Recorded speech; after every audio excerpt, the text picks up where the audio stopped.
down. I'm super excited to share with you that I got my double bass back yesterday. That's right, I got my double bass back on April 26th, 2025. I had dropped it off in the repair shop in late December of last year because it had some cracks and rattles, and it's come out of the shop just so much better than it was before. The sound is so much better. It sounds like a much more expensive instrument.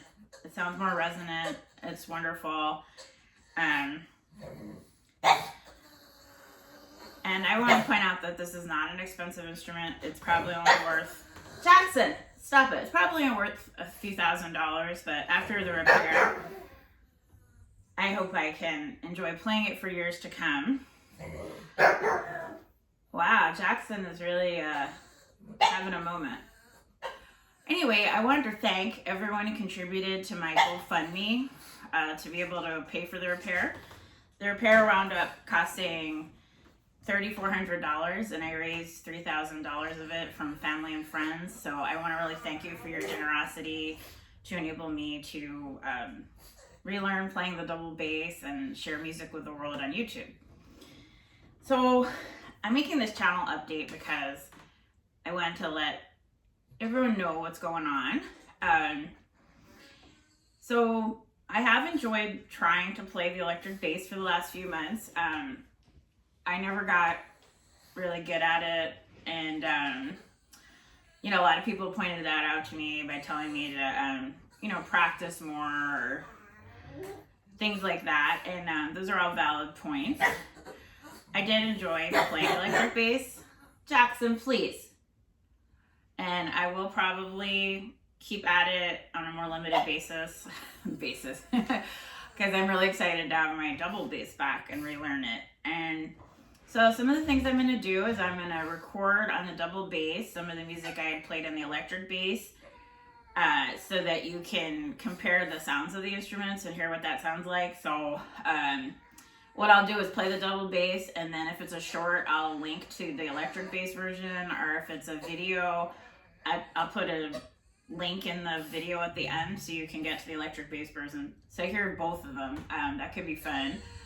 But otherwise, I've decided to start over with my playing and begin at the beginning, which is to begin at Simandl. This is the book that I learned from when I was 9 years old.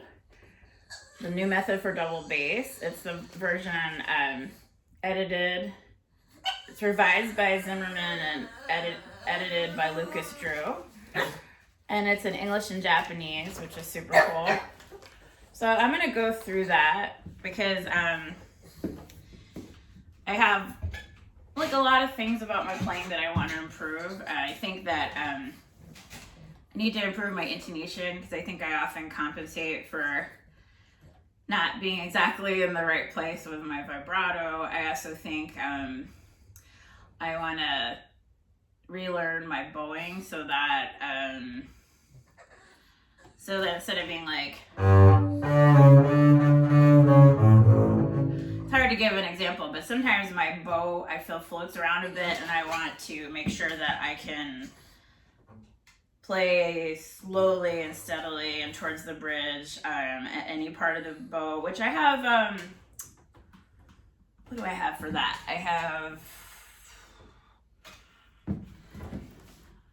the Contemporary Concept of Bowing Technique. I'll be going through that volume. So anyway, so I'm going to be working through Simandl, and I will post some excerpts from Simandl as I go through it. But be warned, it's not exactly music. It's me practicing and relearning the double bass. So it's not going to be leaving you with a tune you can whistle. But it's very helpful for me to relearn everything properly. And beyond that, once I get through Simandl Book 1, I'll go on to Nani and Stork Rabe and a bunch of other things to get my chops back. And hopefully, record some tunes and this and that you know, whatever I feel like playing. But yeah, and just for anyone who hasn't been following my channel and doesn't know, I did play the double bass from the age of like 9 to 21 or so. I have a bachelor's and master's in music from Indiana University.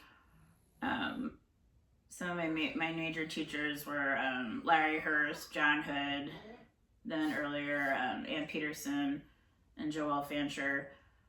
And yeah, I'm a CPA these days, and I'm just relearning the bass many decades later for fun. And I wanna do this so I still enjoy it and share music with you, and then also I wanna keep myself from getting injured, and because I had a lot of tendonitis and carpal tunnel during my childhood, so I want to go about this so I can avoid that. And yeah, so anyway, if you want to follow along with my journey, that's cool. I'll try to label these things like practice, so you know it's like practice and not exactly tuneful, in case you want to skip it. But anyway, thanks everyone for listening and for your kind words. I appreciate each and every one of you. Bye now.